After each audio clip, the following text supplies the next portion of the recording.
Welcome student. আজকে আমরা এসেছি দেখো আমাদের ক্রিস্টাল ফিল্ড তত্ত্বের দ্বিতীয় ক্লাসে। এই ক্লাসে আমরা আলোচনা করব ক্রিস্টাল ফিল্ড বিভাজিত অরবিটালে ইলেকট্রন কিভাবে স্থান দখল করে, অর্থাৎ বিভিন্ন যৌগের ক্ষেত্রে বা ডি অরবিটালে বিভিন্ন সংখ্যক ইলেকট্রন থাকলে তাদের ক্ষেত্রে ক্রিস্টাল ফিল্ড বিভাজিত হয়ে, অর্থাৎ ডি অরবিটাল বিভাজিত হওয়ার পরে যে দুটো অরবিটাল সেট সৃষ্টি হয়েছে, অর্থাৎ T2G এবং EG, এই দুই অরবিটালে ইলেকট্রনগুলো কিভাবে স্থান দখল করে বা কোন রূপ ইলেকট্রন বিন্যাস হলে সেক্ষেত্রে যৌগের স্টেবিলিটি বেশি হবে এবং এক্ষেত্রে ক্রিস্টাল ফিল্ড স্টেবিলাইজেশন এনার্জি কত হবে। তাহলে দেখো সরাসরি আমরা আলোচনাতে চলে যাই।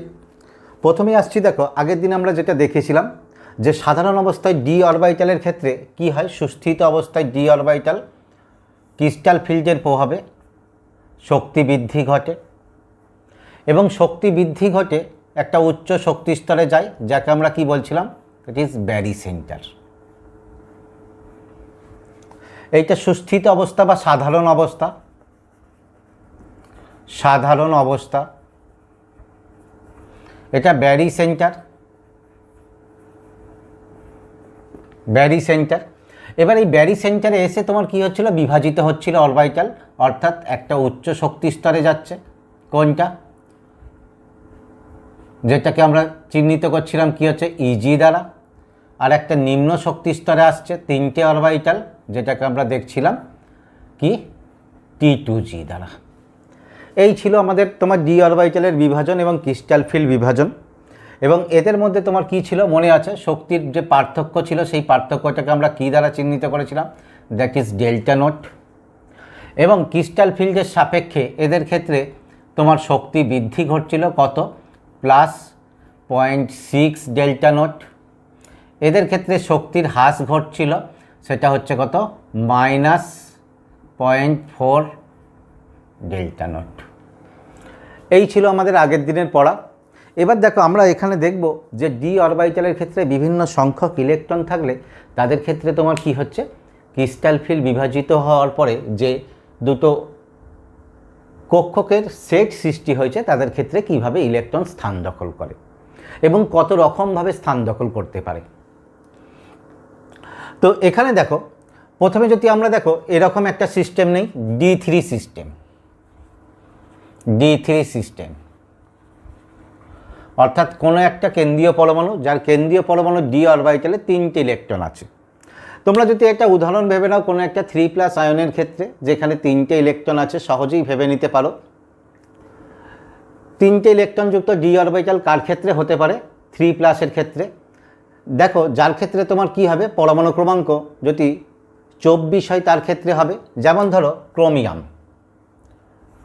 ক্রোমিয়াম 3+। কেন, দেখো ক্রোমিয়ামে ইলেকট্রন বিন্যাস কত, 4s1 3d5। এখন যদি ক্রোমিয়াম 3+ হয় তাহলে তার ইলেকট্রন কত হবে, এসটা চলে যাবে, তোমার ডি থেকে দুটো যাবে, অর্থাৎ 4s ভ্যাকেন্ট 3d3। তাহলে D3 সিস্টেমে ক্রোমিয়াম 3+। এবার এর ক্ষেত্রে দেখো তাহলে এখানে ডি অরবিটালে সাধারণ অবস্থায় ডি অরবিটাল, এটা ব্যারি সেন্টারে ডি অরবিটাল, 3টে যদি ইলেকট্রন থাকে সেই ইলেকট্রন ব্যারি সেন্টারেও যাবে। এবার দেখো সেই ইলেকট্রন এই অরবিটাল সেটে কিভাবে স্থান দখল করবে। এখানে দেখো ইলেকট্রন স্থান দখল করা, যে কোনো অরবিটালে স্থান দখল করার ক্ষেত্রে অ্যাটমিক স্ট্রাকচারের ইলেকট্রন পূর্তির যে নিয়ম সেই নিয়মই ফলো করবে, অর্থাৎ নিম্ন শক্তি স্তর থেকে উচ্চ শক্তি স্তরে যাবে, ইলেকট্রন তোমার কি হবে, সিঙ্গেলি ফিল আপ হবে প্রথমে, তারপরে থাকলে পেয়ার আপ হবে এবং তোমার একটা কক্ষকে সর্বোচ্চ দুটো ইলেকট্রন থাকতে পারবে। অর্থাৎ যেটা ছিল আমাদের আফবাউ প্রিন্সিপাল, হোর্নস রুল এবং তোমার পাউলির অপবর্জন নীতি, সবগুলোই এখানে ফলো হবে। হয়েছে। এবার দেখো তাহলে এখানে 3টে ইলেকট্রন আছে, এই 3টে ইলেকট্রন কি হবে, নিম্ন শক্তির অরবিটাল। তাহলে নিম্ন শক্তির অরবিটালে কি করবে, এখানে একে একে স্থান দখল করবে, অর্থাৎ এখানে একটা, তারপরে একটা, তারপরে, তাহলে 3টে ইলেকট্রন এখানেই স্থান দখল করবে, অন্য কোনো জায়গায় এর যাওয়ার আর কোনো সুযোগ নাই। বোঝা গেছে। তাহলে এবার দেখো তাহলে এইখানে স্থান দখল করলো। এবার আমাদের এইরূপ বিভাজিত হওয়ার পরে কি ঘটনা হলো, এখানে দেখো আমাদের নির্ণয় করতে হবে যে এর ক্ষেত্রে স্টেবিলাইজেশন কত হয়েছে, অর্থাৎ তোমার কি আছে ক্রিস্টাল ফিল্ড স্টেবিলাইজেশন এনার্জি এর ক্ষেত্রে কত। তোমাদের দেখো ক্রিস্টাল ফিল্ড স্টেবিলাইজেশন এনার্জি, তার আগে এই যে ইলেকট্রন বিন্যাসটা হলো, এই ইলেকট্রন বিন্যাসটাকে একটু বলে দিই আমরা কিভাবে লিখব। যেমন ধরো এটা ডিএতে 3টে ইলেকট্রন আছে, D3, এর ক্ষেত্রে তাহলে কিভাবে লিখব, দেখো T2G কটা ইলেকট্রন আছে 3টে, তাহলে T2G 3, ইজিতে কটা আছে, দ্যাট ইজ EG0। এখানে দেখো প্রথমে তোমাদের ক্রিস্টাল ফিল্ড স্টেবিলাইজেশন এনার্জি নির্ণয়ের ক্যালকুলেশনটা বলে দিই।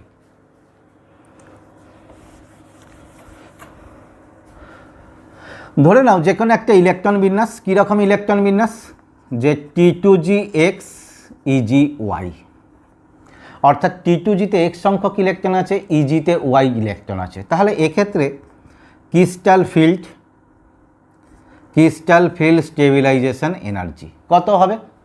একটা জিনিস খেয়াল করো তো, T2Gতে তোমার ইলেকট্রন আসার ফলে তাদের শক্তি কি হচ্ছে, -0.4 ডেল্টা নট করে কমছে, ফলে কমছে বা জিরোর সাপেক্ষে তাদের এনার্জি কত হচ্ছে, -0.4 delta nought.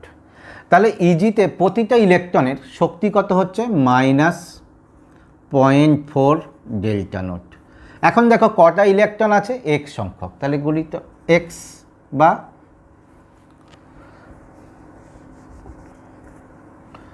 Multiple X plus তোমার এর ক্ষেত্রে কটা এর ক্ষেত্রে দেখো ইজির ক্ষেত্রে ইলেকট্রনের শক্তি বেড়েছে কত, +0.6 ডেল্টা নট, অর্থাৎ প্রতিটা ইলেকট্রন কি করবে, +0.6 ডেল্টা নট করে শক্তি পাবে। তাহলে কত সংখ্যক ইলেকট্রন আছে দেখো, Y ইন্টু Y। তাহলে এটাই হচ্ছে সব থেকে সহজে ক্রিস্টাল ফিল্ড স্টেবিলাইজেশন এনার্জির নিয়ম। তাহলে এখান থেকে দেখো আমরা কি করলাম, T2G অরবিটালে প্রতিটা ইলেকট্রনের শক্তি হচ্ছে কমে গিয়ে -0.4 ডেল্টা নট, তাহলে -0.4 ডেল্টা নট ইন্টু ইলেকট্রনের সংখ্যা, অর্থাৎ যতগুলো ইলেকট্রন আছে। ঠিক একইভাবে ইজিতে যতগুলো ইলেকট্রন আছে প্রতিটার শক্তি কি হয়েছে, বেড়েছে, বেড়ে গিয়ে কত হয়েছে, 0.6 ডেল্টা নট, তাহলে 0.6 ডেল্টা নট ইন্টু ইজিতে যতগুলো ইলেকট্রন আছে। তাহলে এই ইলেকট্রন বিন্যাসের ক্ষেত্রে দেখো ক্রিস্টাল ফিল্ড স্টেবিলাইজেশন এনার্জি কত হবে, অর্থাৎ তোমার কি হচ্ছে, -0.4 ডেল্টা নট ইন্টু কতগুলো ইলেকট্রন আছে, 3, তাহলে multiple by 3 plus 0.6 delta nought multiple 0, তাহলে কত হয়ে যাচ্ছে, এই পার্টটা 0, এখানে কত হয়ে যাচ্ছে দেখো, -1.2 ডেল্টা নট, 1.2 এইটা। তাহলে এইটা হয়ে গেল ক্রিস্টাল ফিল্ড স্টেবিলাইজেশন এনার্জি। এবার দেখো এনার্জির মানটা কি হয়েছে, দেখো এনার্জির মান নেগেটিভ, তার মানে কি হয়েছে, শক্তি বর্জন করেছে, অর্থাৎ শক্তি বর্জন করেছে। কি করতে গিয়ে, এটা কখন হচ্ছে দেখো ইলেকট্রন বিন্যাসটা, এটা একটা কোনো জটিল যৌগ গঠন করতে গিয়ে এই ইলেকট্রন বিন্যাসটা। তাহলে জটিল যৌগ গঠন করতে গিয়ে শক্তি বর্জন করেছে। শক্তির সঙ্গে স্টেবিলিটির সম্পর্ক তোমরা জানো, যদি শক্তি বর্জন করে বা শক্তি হ্রাস পায় তাহলে কি হবে, মোর স্টেবিল, অর্থাৎ অধিক স্থায়িত্ব পাবে। আর তার যদি শক্তি বৃদ্ধি হয় বা শক্তি গেইন করে তাহলে তার কি হয়, স্থায়িত্ব হ্রাস পায়। তাহলে এখানে দেখো শক্তি বর্জন করেছে, তাহলে তোমার কি হয়েছে, স্থায়িত্ব বেড়েছে, স্থায়িত্ব বেড়েছে, স্থায়িত্ব বেড়েছে। এবার দেখো এই যে ক্রিস্টাল ফিল্ড স্টেবিলাইজেশন এনার্জি আমরা পেলাম, তাহলে এখানে শক্তি বর্জন করেছে, স্থায়িত্ব বেড়েছে, তাহলে সেখানে আমরা কি বলতে পারবো, তাহলে যত বেশি শক্তি বর্জন করবে তত বেশি স্থায়ী হবে।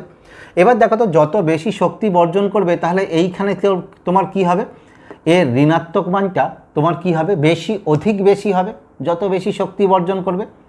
অর্থাৎ তাহলে এখানে দেখো ক্রিস্টাল ফিল্ড স্টেবিলাইজেশন এনার্জির মান ঋণাত্মক আসছে এখান থেকে। তাহলে আচ্ছা এইটা তো আমাদের জেনারেল নিয়ম, এটা সাধারণ ইলেকট্রন বিন্যাসের নিয়ম।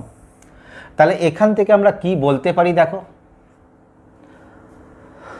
যে ক্রিস্টাল ফিল্ড স্টেবিলাইজেশন এনার্জি এর মান যত কম হবে বা বলতে পারি অধিক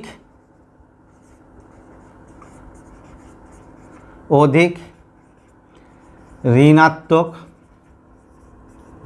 হবে তার ক্ষেত্রে স্থায়িত্ব তত বেশি হবে।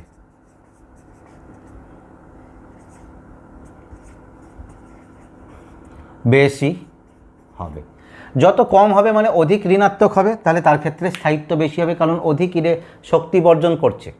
হয়েছে? এবার দেখো, এই যদি ঋণাত্মক মানটাকে আমরা অফ রাখি, তাহলে আমরা কি বলতে পারি যে ক্রিস্টাল ফিল্ড স্টেবিলাইজেশন এনার্জির মান যদি ধরে নিই যে এর ক্ষেত্রে মানটা ঋণাত্মকই আসবে, ঋণাত্মকটাকে যদি দিয়ে তুলনা না করি, তাহলে মানটা কি হবে, যত বেশি হবে তাহলে তার ক্ষেত্রে স্থায়িত্ব তত বেশি হবে। তো এখানে দেখো, এইটা তোমাদের দেখবে ম্যাক্সিমাম বইতে ব্যাখ্যা করা আছে, ক্রিস্টাল ফিল্ড স্টেবিলাইজেশন এনার্জির মান যত বেশি হবে তত স্থায়িত্ব বেশি হবে। সেটা কিন্তু এই ঋণাত্মক মানটা বাদ দিয়ে, এই ক্যালকুলেশনের ক্ষেত্রে দেখবে অনেক ক্ষেত্রে এই ঋণাত্মক মানটাকে বাদ রেখে ক্যালকুলেশনটা করেছে। বোঝা গেছে? তাহলে এখান থেকে দেখো আমরা কি বলতে পারি, তাহলে দেখো আমরা আর একটা বলতে পারি, কি বলতে পারি, বা এইখানে বলছি ক্রিস্টাল ফিল্ড স্টেবিলাইজেশন এনার্জির ঋণাত্মক মান যত বেশি হবে যৌগের স্থায়িত্ব, আমরা এটা খেয়াল রাখবে, আমরা কিন্তু ডি সিস্টেম ব্যাখ্যা করলে কিন্তু প্রকৃতপক্ষে কী হচ্ছে, কোনো একটা যৌগের এই সিস্টেমটা, তাহলে যৌগের স্থায়িত্ব তত বেশি হবে। বোঝা গেছে? তাহলে এইটা দেখো আমাদের ক্রিস্টাল ফিল্ড স্টেবিলাইজেশন এনার্জির মান।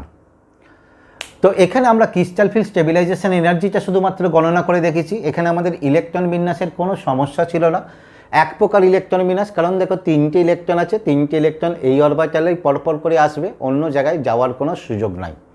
তাহলে এর ক্ষেত্রে আমাদের কোনো অন্য ইলেকট্রন বিন্যাস হওয়ার কোনো সুযোগ নাই, ফলে এর ক্ষেত্রে এক প্রকারই ইলেকট্রন বিন্যাস হবে।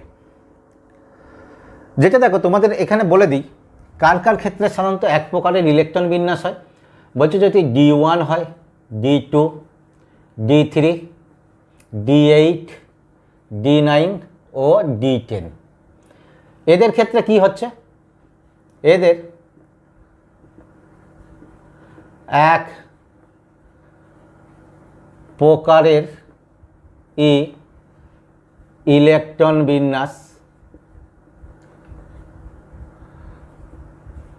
হওয়া সম্ভব।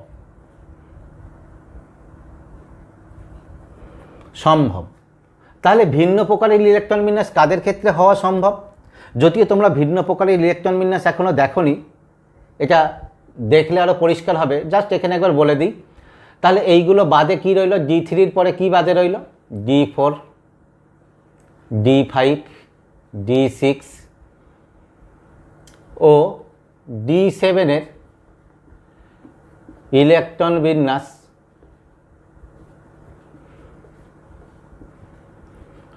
ভিন্ন হতে পারে। হয়েছে? তাহলে একই প্রকারের ইলেকট্রন বিন্যাস আমরা একটা দেখেছি, তাহলে এবার আমরা একটা অন্য ভিন্ন প্রকারের কি ইলেকট্রন বিন্যাস হতে পারে সেটা আমরা দেখে নেব। তোমরা এই ক্রিস্টাল ফিল্ড স্টেবিলাইজেশন এনার্জির ক্যালকুলেশনটা ভালো করে খেয়াল রাখবে, নোটে রাখবে। তাহলে আমরা এরপরে দেখো D4 সিস্টেমটাকে একটা দেখে নিই। এরপরে দেখো আমরা D4 সিস্টেমের ক্ষেত্রে ইলেকট্রন বিন্যাস কীরূপ হয় আলোচনা করব, কারণ তোমাদের আগেই বলেছি যে D4 সিস্টেম বা D4, D5, D7, D6 ইত্যাদিগুলোর ক্ষেত্রে দুই প্রকার বা ভিন্ন প্রকারের ইলেকট্রন বিন্যাস ঘটা সম্ভব। তাহলে এখানে দেখে নিই এদের ক্ষেত্রে কি কি প্রকার ইলেকট্রন বিন্যাস ঘটা সম্ভব। প্রথম দেখো, এক্ষেত্রে আমি আর সুস্থিত অবস্থা না থেকে একদম ব্যারি সেন্টার থেকে শুরু করছি। ধরো এই ডি অরবিটালে ব্যারি সেন্টার,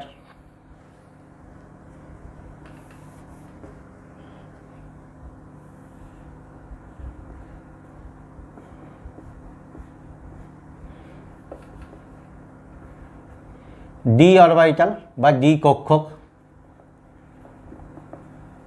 এটা ব্যারি সেন্টারে আছে, ব্যারি সেন্টারে আছে। এরপরে তোমার কি হচ্ছিল, আচ্ছা আগে বলে দিই, ডিতে 4 ইলেকট্রন, 4টি ইলেকট্রন আছে, তাহলে 4টি ইলেকট্রন আমরা দিয়ে দিলাম। এই অবস্থায় আছে। এবার দেখো এর ক্ষেত্রে কি হচ্ছিল, উপরে দুটো অরবিটাল দ্যাট ইজ ইজি, নিচে তিনটে অরবিটাল T2G,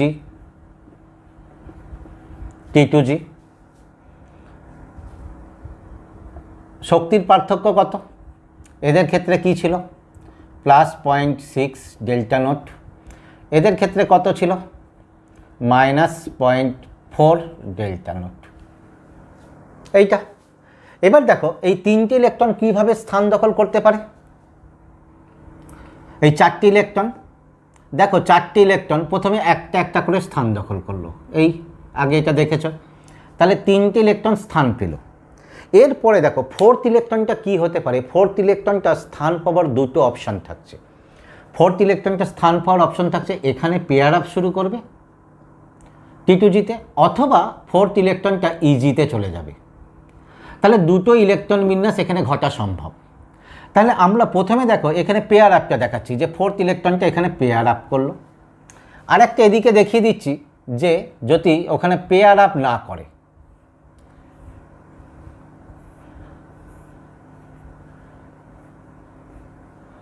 তাহলে এখানে প্রথমে দেখো একটা করে স্থান দখল করেছে। তাহলে ফোর্থ ইলেকট্রনটা এখানে কি বলেছি, হয় এখানে পেয়ার আপ হতে পারতো অথবা ইজিতে চলে যেত। তাহলে এখানে পেয়ার আপটা দেখিয়েছি, তাহলে এখানে আমরা কি দেখাবো, একটা ইলেকট্রন কি করেছে, পেয়ার আপ করেনি, ইজিতে গেছে। এবার দেখো দুটোর ক্ষেত্রে আমরা আলাদা করে ক্রিস্টাল ফিল্ড স্টেবিলাইজেশন এনার্জি নির্ণয় করব। যদি এর ক্ষেত্রে দেখো কি, আচ্ছা আগে এখানে ইলেকট্রন বিন্যাসটা বলে দিই। দেখো ইলেকট্রন বিন্যাসটা কি হচ্ছে, দ্যাট ইজ T2G 4 EG 0। এর ক্ষেত্রে ইলেকট্রন বিন্যাস দেখো T2G 3 EG 1। তাহলে এখানে ক্রিস্টাল ফিল্ড স্টেবিলাইজেশন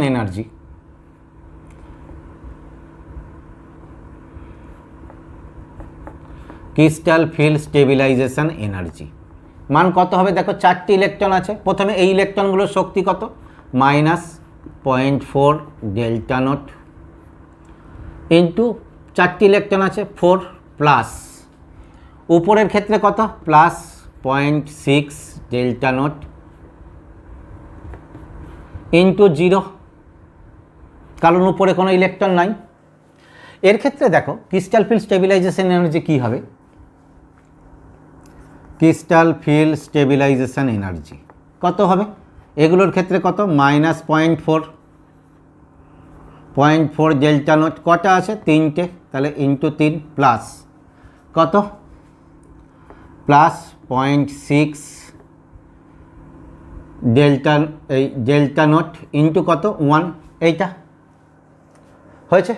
এবার দেখো ক্যালকুলেশনের আগে তোমাদের একটা কথা বলে দিই, এখানে আরেকটা পি যোগ করতে হবে এর ক্ষেত্রে, প্লাস পি। পিটা কি, এখানে পি হচ্ছে পেয়ারিং এনার্জি, পেয়ারিং এনার্জি। এখন দেখো এই পেয়ারিং এনার্জিটা কেন আনলাম, বলছি দেখো এখানে একটা ইলেকট্রন পেয়ার আপ হয়েছে, তাহলে একটা ইলেকট্রন পারস্পরিক রিপালশনের বিরুদ্ধে গিয়ে পেয়ার আপ হয়েছে, ফলে সেই পেয়ার আপ হইতে কিছুটা শক্তি ব্যয় হয়েছে। সেই শক্তি ব্যয়টা কোথা থেকে যাবে, ক্রিস্টাল ফিল্ড থেকে যাবে, অর্থাৎ ক্রিস্টাল ফিল্ড স্টেবিলাইজেশন এনার্জি থেকে যাবে, অর্থাৎ ক্রিস্টাল ফিল্ড স্টেবিলাইজেশন এনার্জি থেকে ব্যয় হবে। এবার দেখো তাহলে যেহেতু ব্যয় হয়েছে, তাহলে এখানে আমার কি ছিল, মাইনাস দেওয়া উচিত ছিল, তাই তো, কিন্তু প্রকৃতপক্ষে এখানে আমি প্লাস দিয়েছি। কেন, কারণ এখানে দেখো ক্রিস্টাল ফিল্ড স্টেবিলাইজেশন এনার্জিটা মাইনাস হচ্ছে, সেই জন্য এখানে আমি প্লাস দিয়েছি। যদি কোনো জায়গায় এইখানে ক্রিস্টাল ফিল্ড স্টেবিলাইজেশন এনার্জিকে প্লাস রাখে, তাহলে সেটা এখানে মাইনাস দিয়ে শুরু করবে। যেমন দেখো এইটাকে আমরা এরকমভাবে একবার বলতে পারি যে এর ক্ষেত্রে কত হচ্ছে, দেখো কত, -1.6 ডেল্টা নট প্লাস পি। এবার তুমি মাইনাসটা কমন নিয়ে নাও, তাহলে কত হয়ে যাচ্ছে, 1.6 ডেল্টা নট মাইনাস পি। এইটাকে ভাবো, যদি মাইনাসটা বাদ রাখি তাহলে দেখো ক্রিস্টাল ফিল্ড এনার্জি থেকে পেয়ারিং এনার্জি বাদ দিয়েছি, বোঝা গেছে। তাহলে এখানে প্লাস করার অর্থটা, যেহেতু এইটা মাইনাস আসছে সেই জন্য এখান থেকে ব্যয় হয়েছে, প্লাস দিলাম। এবার দেখো এর ক্ষেত্রে ক্যালকুলেশনটা কত আসছে, দেখো কত, -1.2 delta not plus 0.6 delta not, তাহলে কত হচ্ছে মাইনাস 0.6 ডেল্টা নট। এবার এর ক্ষেত্রে যদি আমরা এইভাবে এই আকারে সাজাতে যাই এইটাকে, কারণ এই দুটো এনার্জিটা আমাকে কম্পেয়ার করতে হবে, এই আকারে যদি সাজাতে যাই, দেখো এইখান থেকে আনছি, এটা তোমার কি হচ্ছে মাইনাস 0.6 ডেল্টা নট, 1.6টা নিয়েছি, তাহলে কত রয়ে গেল মাইনাস একটা ডেল্টা নট রয়ে গেছে, ডেল্টা নট মাইনাস পি হয়েছে। ভালো করে এখানটা খেয়াল করো, 1.6টাকে ভেঙেছি, মাইনাস 0.6 মাইনাস 1, এবার এখান থেকে মাইনাসটা কমন নিয়ে নিয়েছি, তাহলে ডেল্টা নট মাইনাস পি। কারণ এইটা আমাদের তুলনা করতে হবে কোন ক্ষেত্রে পেয়ারিং এনার্জিটা বেশি, এই ক্রিস্টাল ফিল্ড স্টেবিলাইজেশন এনার্জি বেশি হচ্ছে। বেশি হচ্ছে মানে কি অধিক ঋণাত্মক, যেখানে অধিক ঋণাত্মক হবে সেটাই ক্রিস্টাল ফিল্ড স্টেবিলাইজেশন এনার্জি বেশি, তাহলে তার ক্ষেত্রে স্থায়িত্ব বেশি হবে। এখন দেখো এইটা, এই যৌগটা বা ডি ইলেকট্রন সিস্টেমের যদি যৌগ হয়, তাহলে সেক্ষেত্রে তোমার কোন ইলেকট্রন বিন্যাসে যাবে। এখন কোন ইলেকট্রন বিন্যাসে যাবে সেখানে আমরা এই দুটোর ক্ষেত্রে তুলনা করতে পারছি না। কেন পাচ্ছি না? দেখো শুধুমাত্র পিটার জন্য, পেয়ারিং এনার্জিটার জন্য, নাহলে দেখো দুটোর ক্ষেত্রে সহজেই তুলনা করে দিতাম। এবার দেখো এই পেয়ারিং এনার্জি আর এই ডেল্টা নোট, এদের কম্প্যারিজন করবে হচ্ছে লিগ্যান্ডের স্ট্রেংথ। বলছে দেখো কোনো ক্ষেত্রে যদি স্ট্রং ফিল্ড লিগ্যান্ড হয়, স্ট্রং ফিল্ড লিগ্যান্ড হলে আমি উপরে একটু লিখে দিচ্ছি, দেখো যদি স্ট্রং ফিল্ড লিগ্যান্ড হয়, অর্থাৎ লিগ্যান্ডের ক্ষমতা বেশি হয়, স্ট্রং ফিল্ড লিগ্যান্ড, লিগ্যান্ডের ক্ষেত্রে কি হয় ডেল্টা নোটের মান বেশি। আর উইক ফিল্ড লিগ্যান্ড,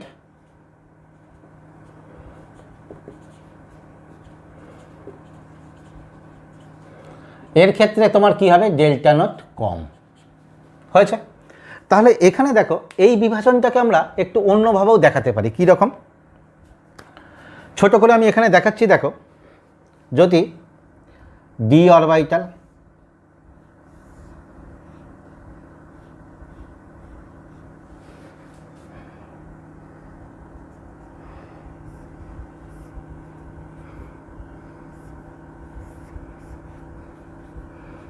T2G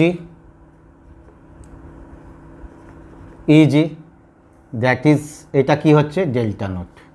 এইটাকে দিলাম আমি স্ট্রং ফিল্ড লিগ্যান্ড,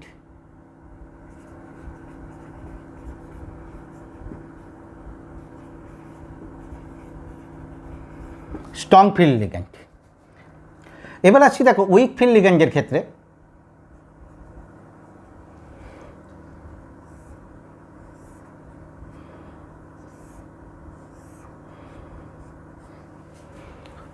এইটা হচ্ছে তোমার দ্যাট ইজ ডেল্টা ও বা ডেল্টা নট। এটা কার?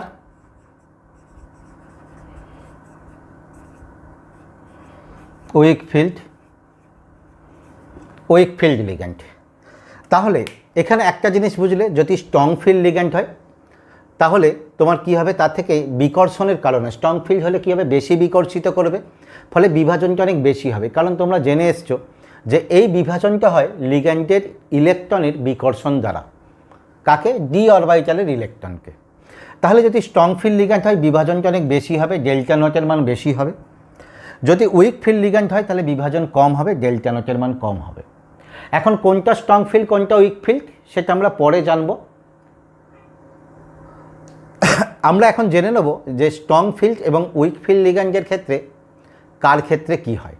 বলছে দেখো যদি লিগ্যান্ড স্ট্রং ফিল্ড হয় তাহলে স্ট্রং ফিল্ড লিগ্যান্ড এর ক্ষেত্রে তোমার কি হয় ডেল্টা নোটের মান বেশি, এবং ডেল্টা নোট কি হয় গ্রেটার দ্যান পি হয়েছে। তাহলে delta note greater than P. এবার এইখানটা দেখো তো, ডেল্টা নোট যদি গ্রেটার দ্যান পি হয়, ভালো করে মানটাকে খেয়াল করো, ডেল্টা নোট যদি গ্রেটার দ্যান পি হয় তাহলে এর সামগ্রিক মানটা যে কোনো মানই হোক না কেন কিছু মানটা নেগেটিভ আসবে, ফলে এর মানটা কি হয়ে যাবে, এটা আছে কত -0.6, এটাও -0.6। তাহলে এর যদি সামান্য কিছুও মান আসে তাহলে সেটা কত হয়ে যাবে -0.6 অপেক্ষা কমে যাবে, অর্থাৎ ঋণাত্মক মানটা তোমার কি হয়ে যাবে বেড়ে যাবে। অর্থাৎ তখন তাহলে আমরা বলতে পারি যে এক্ষেত্রে যদি এই কন্ডিশন হয় এর মানটা কি হয়ে যাচ্ছে 0.6 অপেক্ষা বা মাইনাসটাকে যদি বাদ রাখি 0.6 অপেক্ষা বেড়ে যাবে, তাহলে এক্ষেত্রে তোমার এর থেকে এর মানটা অধিক ঋণাত্মক হয়ে যাচ্ছে। অধিক ঋণাত্মক হয়ে যাওয়ার জন্য সেক্ষেত্রে ক্রিস্টাল ফিল্ড স্টেবিলাইজেশন এনার্জির মান কি হয়ে যাচ্ছে, বেশি হয়ে যাচ্ছে। অর্থাৎ তাহলে এখানে এই শর্ত ফুলফিল করলে স্ট্রং ফিল্ড লিগ্যান্ডের ক্ষেত্রে, তাহলে এইটা আমরা কি বলতে পারি, দ্যাট ইজ এইটা -0.6 ডেল্টা নট, এটা অপেক্ষা এইটা কম হচ্ছে, কোনটা, -1.6 ডেল্টা নট মাইনাস পি, এটা কম হচ্ছে। তাহলে বলেছি কি যেটা বেশি কম হবে বা অধিক ঋণাত্মক হবে, কম হবে, তার ক্ষেত্রে তোমার স্থায়িত্ব বেশি হচ্ছে বা ক্রিস্টাল ফিল্ড স্টেবিলাইজেশন এনার্জির মান বেশি, তাহলে এই ইলেকট্রন বিন্যাসটা তখন কি হবে, সুস্থিত। অর্থাৎ এই ইলেকট্রন বিন্যাসটা স্টেবল ইলেকট্রন বিন্যাস। স্টেবল ইলেকট্রন বিন্যাস কখন, স্ট্রং ফিল্ড লিগ্যান্ডের উপস্থিতিতে। এবার দেখো যদি লিগ্যান্ডটা উইক ফিল্ড লিগ্যান্ড হয়,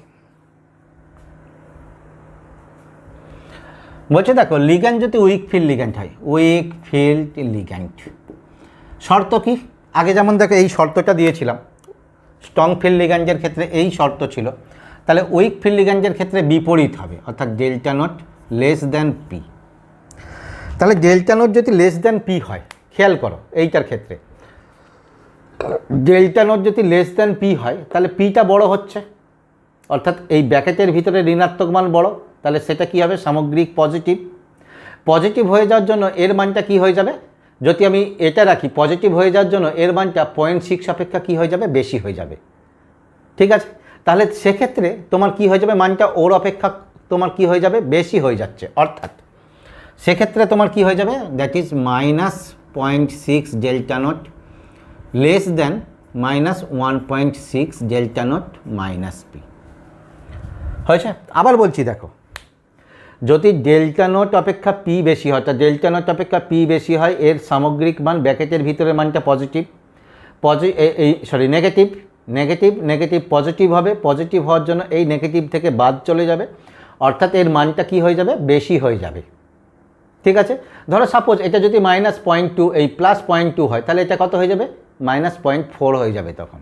তাহলে 0.4 হয়ে যাওয়ার জন্য এর থেকে মানটা কি হয়ে যাচ্ছে, বেশি হয়ে যাচ্ছে, অর্থাৎ এরটা কম, মানে অধিক সুস্থিত হচ্ছে এইটা। তাহলে যে এইটা তোমার অধিক সুস্থিত হচ্ছে, ফলে এর ক্ষেত্রে তোমার কি হবে, স্টেবিলিটি বেশি হবে। কখন, তোমার উইক ফিল্ড লিগ্যান্ডের উপস্থিতিতে।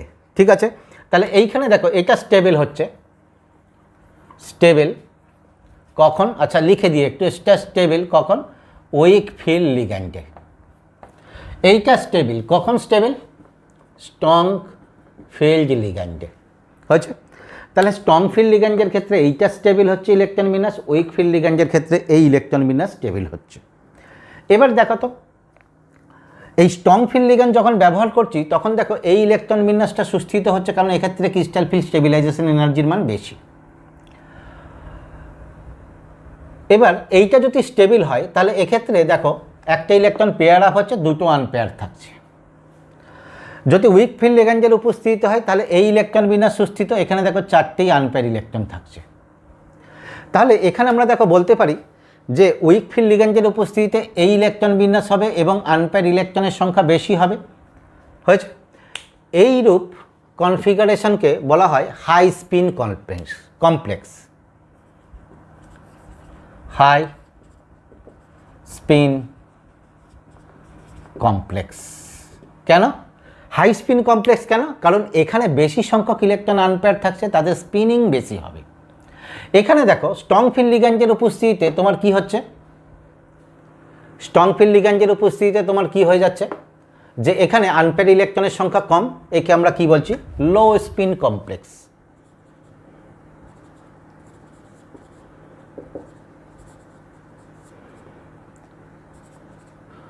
হয়েছে, তাহলে এই জিনিসটা মনে রাখবে, তোমার strong field ligand low spin complex, weak field ligand high spin complex, বা বলতে পারি স্ট্রং ফিল্ড লিগ্যান্ড তোমার ডেল্টা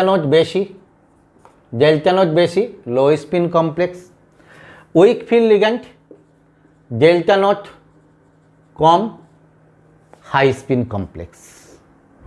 তাহলে এইটা দেখো কোন ক্ষেত্রে ইলেকট্রন বিন্যাস কী হবে, তাহলে সেটা আমরা এখানে ব্যাখ্যা করলাম ক্রিস্টাল ফিল্ড স্টেবিলাইজেশন এনার্জির মাধ্যমে। তাহলে এখানে তুমি বুঝলে যে কোনো ক্ষেত্রে, ধরো কোনো একটা যৌগের ক্ষেত্রে D4 সিস্টেম আছে, তাহলে তার ক্ষেত্রে যৌগের ইলেকট্রন বিন্যাস বা ক্রিস্টাল ফিল্ডে ইলেকট্রন বিন্যাস কী হবে সেটা পুরোপুরি নির্ভর করছে কার উপরে, কোন লিগ্যান্ডের সঙ্গে যৌগটা গঠন করছে তার উপরে। লিগ্যান্ড যেমন হবে, যদি ধরি স্ট্রং ফিল্ড, যেমন ধরো স্ট্রং ফিল্ড লিগ্যান্ড তোমরা দেখবে পরের ক্লাসে আলোচনা করব যে এদের 10th সারিটা, সেখানে দেখবে cyanide, carbon monoxide strong field ligand, তাহলে তাদের সঙ্গে করলে এই ইলেকট্রন বিন্যাস হবে। উইক ফিল্ড লিগ্যান্ড ফ্লোরিন বা আয়োডিন, ব্রোমিন, তাদের সঙ্গে করলে এইরূপ ইলেকট্রন বিন্যাস হবে। বোঝা গেছে? এবার দেখো আমরা D6 সিস্টেমের ক্ষেত্রে একবার ক্রিস্টাল ফিল্ড স্টেবিলাইজেশন এনার্জি নির্ণয়টা দেখে নেব, কারণ এক্ষেত্রে একটু ব্যতিক্রম আছে। আগের যে নির্ণয়ের পদ্ধতি দেখেছি সেক্ষেত্রে একটু ব্যতিক্রম আছে, তাই এক্ষেত্রে ইলেকট্রন বিন্যাসটা একবার দেখে নেব। ধরো D6 সিস্টেম কার ক্ষেত্রে হতে পারে? D6 সিস্টেম Fe2+ এর ক্ষেত্রে হতে পারে। দেখো ডিএতে 6টা ইলেকট্রন আছে, আমি এদিকে দিয়ে দিয়েছি স্ট্রং ফিল্ড লিগ্যান্ড, তাহলে স্ট্রং ফিল্ড লিগ্যান্ডে ইলেকট্রন কী হবে? লো স্পিন কমপ্লেক্স, অর্থাৎ ইলেকট্রন পেয়ার আপ হবে। তাহলে 6টা ইলেকট্রন দেখো, প্রথমে একটা করে দিলাম, পেয়ার আপ হবে এই স্ট্রং ফিল্ড লিগ্যান্ডের ক্ষেত্রে। উইক ফিল্ড লিগ্যান্ড দেখো ডেল্টাটা আমি ছোট দেখিয়েছি, উইক ফিল্ড লিগ্যান্ড ইলেকট্রন একটা করে স্থান দখল করবে, তারপরে 3টে হয়েছে, তাহলে এখানেও একটা করে, 5টা হয়ে গেছে। এখানে অবশিষ্ট যে 6th ইলেকট্রনটা, তাহলে কী হবে? আবার পেয়ার আপ শুরু করবে, অর্থাৎ এই। তাহলে এই ক্ষেত্রে আমরা উভয় ক্ষেত্রে ক্রিস্টাল ফিল্ড স্টেবিলাইজেশন এনার্জিটা দেখে নেবো একবার, শুধু নির্ণয়টা দেখো। এক্ষেত্রে ক্রিস্টাল ফিল্ড স্টেবিলাইজেশন এনার্জি কত হবে? এখানে দেখো কটা আছে। প্রথম কথা, প্রতিটা ইলেকট্রনের শক্তি কত? -0.4 ডেল্টা নট। ইলেকট্রন আছে কটা? 6টা, ইন্টু 6 প্লাস ওখানে কত? +0.6 ডেল্টা নট। ইলেকট্রন কটা? 0 হয়েছে। প্লাস দেখো এখানে পেয়ারিং হয়েছে, তোমার কি হয়েছে? 3টে। তাহলে আমাদের কি ছিল? পেয়ারিং এনার্জি যোগ করছিলাম, 3টে পেয়ারিং এনার্জি, কিন্তু আমি এখানে যোগ করলাম কত? 2p। এই 2pটা কেন? এইটা ব্যাখ্যা করার জন্যই এই ইলেকট্রন বিন্যাসটা নিয়ে আসা। এক্ষেত্রে দেখো তাহলে ক্রিস্টাল ফিল্ড স্টেবিলাইজেশন এনার্জিটা কত হচ্ছে দেখো, -2.4 ডেল্টা নট প্লাস 2p। এক্ষেত্রে দেখো ক্রিস্টাল ফিল্ড স্টেবিলাইজেশন এনার্জি কত? -0.4 ডেল্টা নট, কটা আছে? 4টে, ইন্টু 4 প্লাস কত? +0.6 ডেল্টা নট, কটা আছে? 2টো, ইন্টু 2। পেয়ারিং এনার্জি একটা বাদ রাখলাম, কিছু দিতে হবে না, অর্থাৎ এক্ষেত্রে হওয়া উচিত কত ছিল? +p, কিন্তু বলছি হবে না। তাহলে কত হচ্ছে দেখো? 16, অর্থাৎ -1.6 delta not plus 1.2 delta not. ঠিক আছে, তাহলে এক্ষেত্রে কত হচ্ছে দেখো? -0.4 ডেল্টা নট। এইটা এখন দেখো এখানে আমরা ক্রিস্টাল ফিল্ড স্টেবিলাইজেশন এনার্জি ব্যাখ্যা করতে আসিনি, আমরা এখানে মেনলি ব্যাখ্যা করতে এসেছি এই জিনিসটা 2p, বা এখানে এই যে পিটা দিলাম না কেন। দেখো ইলেকট্রন পেয়ারিং হয়েছে 3টে, তাহলে আমাদের 3টে ইলেকট্রন পেয়ার হতে 3টে পেয়ারিং এনার্জি কী হবে? বাদ যাবে, বা 3টে পেয়ারিং এনার্জি ক্রিস্টাল ফিল্ড থেকে তোমার কী হবে? ব্যয় হবে। তাহলে আমাদের 3p দেওয়া উচিত ছিল, কিন্তু আমরা 2p দিয়েছি কেন? এবার এখানটাকে খেয়াল করো, D6 সিস্টেমে অলরেডি একটা পেয়ারিং আছে, ভালো করে দেখো, একটা ইলেকট্রন পেয়ার আপ আছে, তাহলে এখানে বাড়তি পেয়ারিং কটা হয়েছে? 2টো। ভালো করে এই জিনিসটা খেয়াল করবে, একটা পেয়ার আপ আছে, তাহলে আর অতিরিক্ত পেয়ার আপ হয়েছে কোনটা? 2টো, কারণ এটা পেয়ার আপ আছে, এইটা পেয়ার আপ ধরে নিলাম, তাহলে অতিরিক্ত এইটাও পেয়ার আপ ছিল, এইটা পেয়ার আপ আছে, তার জন্য কোনো শক্তি ব্যয় হয়নি, তাহলে অতিরিক্ত পেয়ারিং হতে কটা এনার্জি ব্যয় হয়েছে? আর অতিরিক্ত 2টো পেয়ার আপ হয়েছে, তাহলে 2টো পেয়ারিংয়ের জন্য এনার্জি ব্যয় হয়েছে, সেই জন্য 2p। এখানে দেখো একটা পেয়ারিং ছিল, সেই একটাই পেয়ারিং আছে, ফলে পেয়ারিংয়ের জন্য কোনো শক্তি ব্যয় হয়নি, তাই আমরা p দিইনি। তাহলে এখানে ক্যালকুলেশনটা বোঝা গেছে যে আমরা 2p কেন দিলাম, বা এখানে আমাদের পি এর প্রয়োজন কেন হলো না। পরিষ্কার বোঝা গেছে? তাহলে এখানে দেখো আমরা আগে একটা D2 সিস্টেম দেখেছিলাম, D4 সিস্টেম, D6 সিস্টেম দেখলাম।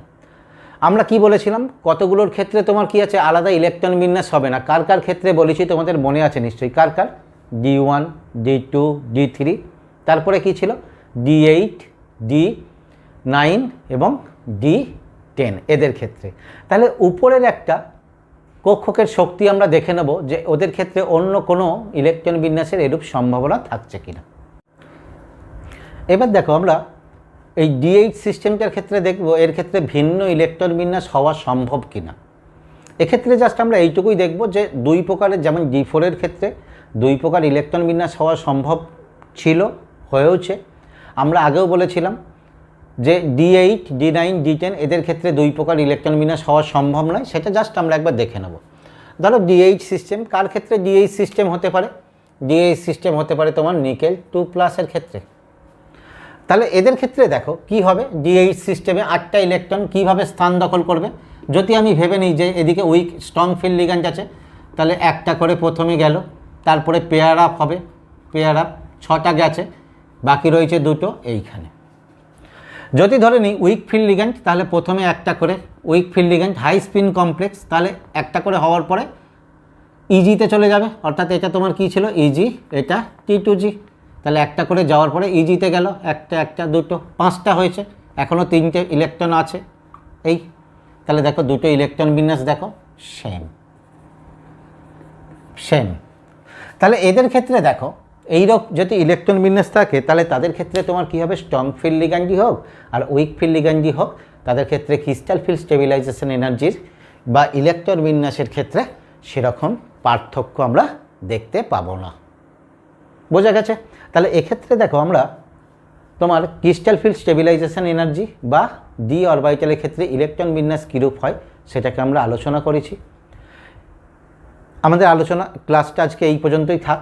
এর পরের দিনে আমরা 4 কোঅর্ডিনেশন নাম্বার, অর্থাৎ এতদিন 2টো ক্লাস ধরে আমরা কি করেছি, 6 কোঅর্ডিনেশন নাম্বারের ক্ষেত্রে পার্ট ভেঙে 2টো ক্লাসে আমরা 6 কোঅর্ডিনেশন নাম্বারের ক্ষেত্রে তার ক্রিস্টাল ফিল্ড তত্ত্বটা কীরকম হয় সেটাকে ব্যাখ্যা করেছি।